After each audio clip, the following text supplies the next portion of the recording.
नाज़रीन, अवामी न्यूज़ में ख़बरनि जो सिलसिलो जारी है। इन वक्त असीं तव्हांखे खिपरो में ख़बर ॾींदा हलूं त खिपरो लॻ खाणी राजड़ जी दरगाह हज़रत मंठार फ़कीर राजड़ ते बज़म तालिबुल मौला पारां प्यारे आका हज़रत मोहम्मद मुस्तफ़ा सल्लल्लाहु अलैहि वसल्लम खे अक़ीदत जा गुल पेश करण जे लाइ नातिया मुशाइरो मुनक़द कयो वियो। प्यारे आका ॿिन्ही जहाननि जे सरदार हज़रत मोहम्मद मुस्तफ़ा सल्लल्लाहु अलैहि वसल्लम जे शान में मुनक़द कयल मुशाइरे जी सदारत नामवर शाइर फ़कीर मोहम्मद बख्श ज़ामिन कई। नातिया मुशाइरे में सिंध जे मशहूर शाइरनि इमाम बख्श मंगरियो, मोहम्मद रमज़ान, कसीम समेजो, हाजी शाद राजड़, हाजी खान बोजदार, मुमताज बोजदार, वली हिंगोरो, करीम दाद हिंगोरजो, मोहम्मद जुम्मन मल्ला, कासिम किरियो, मोहम्मद दीन, अब्दुल हलीम दर्स समेत ॿिनि शाइरनि प्यारे आका सां मोहब्बत जो इज़हार कंदे खेनि अक़ीदत जा गुल नज़राने तौर पेश कया। नातिया मुशाइरे खे ख़िताब कंदे सदर महफ़िल फ़कीर मोहम्मद बख्श ज़ामिन राजड़ चयो त कोरोना जे करे मुशाइरे जो सिलसिलो रुकिजी वियो, पर हाणे प्यारे नबी जी आमद जे ॾियारे ते हीउ सिलसिलो वरी शुरू कयो वियो आहे। इन करे हाणे हीउ सिलसिलो जारी रहंदो। प्रोग्राम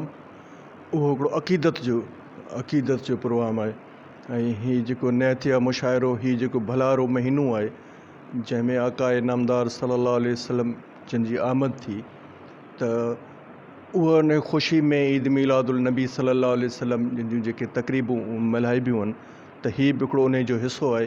पोइ हिन मौक़े जी मुनासिबत सां नैतिया मुशाइरो कोशिशि कबी आहे त रबीउल अव्वल में जेको प्रोग्राम थिए त उन में नैतिया मुशाइरो रखिजे ऐं पंहिंजो जहिड़ो पंहिंजे अबरे हाल सारो अक़ीदत पेश कजे आका नामदार सल्लल्लाहु अलैहि वसल्लम जे हुज़ूर में, त अल्लाह साईं उहा क़बूल करे।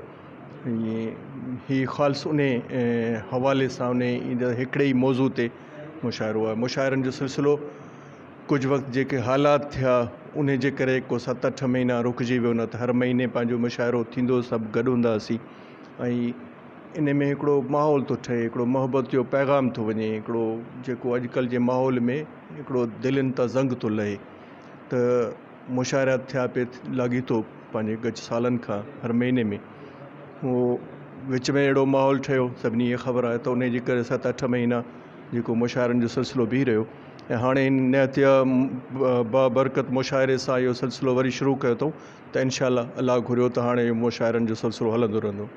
पैदास नूर मां जमा सभु जहान, सिज चंड तारा कतियूं ऐं ज़मीनूं आसमान, सभई आसी ते सैद जा दरगुनदान, मंठार बि मंगतो न दर्जो बि आहे भट ॻाईंदड़ भान, सो आख़िर आहे ज़मान करीम ॾींहुं क़याम जे। बिस्मिल्लाह रहमान माशाअल्लाह, सरकार दो जहान हज़ूर अकरम सल्लल्लाहु अलैहि वसल्लम जी आमद जी रात आहे, बाना बेवल उन लाइ दरगाह ऐं दरगाह दर्शन हमेशह इंसानियत दर्शन न उते हमेशह अहले बैत पंजतन पाक ऐं रसूल अल्लाह जी सना जा ॿोल हलिया आहिनि। उन जी सूरत में अॼु जेको मुशाइरो थी गुज़रियो उन में बि जेको आहे नात शरीफ़ वञूं, असां फ़क़ीर जेके गॾु थिया आहियूं उहे बि जेके आहिनि रसूल अल्लाह जे नातूं ॻाईंदासीं ऐं बोल हबीबे किबरिया हादे हबीब लाहौते आयो अना मद बिला में रसूल लाहौते आयो,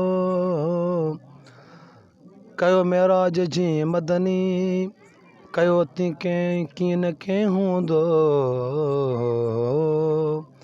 मिली माशूक वाशुक सां वासुल बिल लाहौते आयो, हबीबे किबरिया हादे हबीब लाहौते आयो। मुंहिंजा साईं, हीअ जेके महफ़िलूं आहिनि इहे असांखे हुअणु खपनि, छाजे करे जो असांजो नंढो जेको बुनियादु आहे पोयां उहो हिननि ॻाल्हियुनि खे सम्झे। असांजे तइलीम में हीअ ॻाल्हियूं हुअणु खपनि। इहे साईं मंठार फ़क़ीर जे गादी नशीन जा महिरबानियूं, अहिड़ियूं महफ़िलूं कराए थो ऐं हाला खां आयो आहियां। मूंखे ॾाढी ॻाल्हि वणी, हर कंहिंजो इज़हार मूंखे वणियो। सच बच त हीअ अलाह जी रसूल जी तारीफ़ हुई ऐं जेके असांजा सहाफ़ी आहिनि माशाअल्लाह क़ाबिल एहतराम आहिनि, बासलाहियत किरदार जा मालिक आहिनि।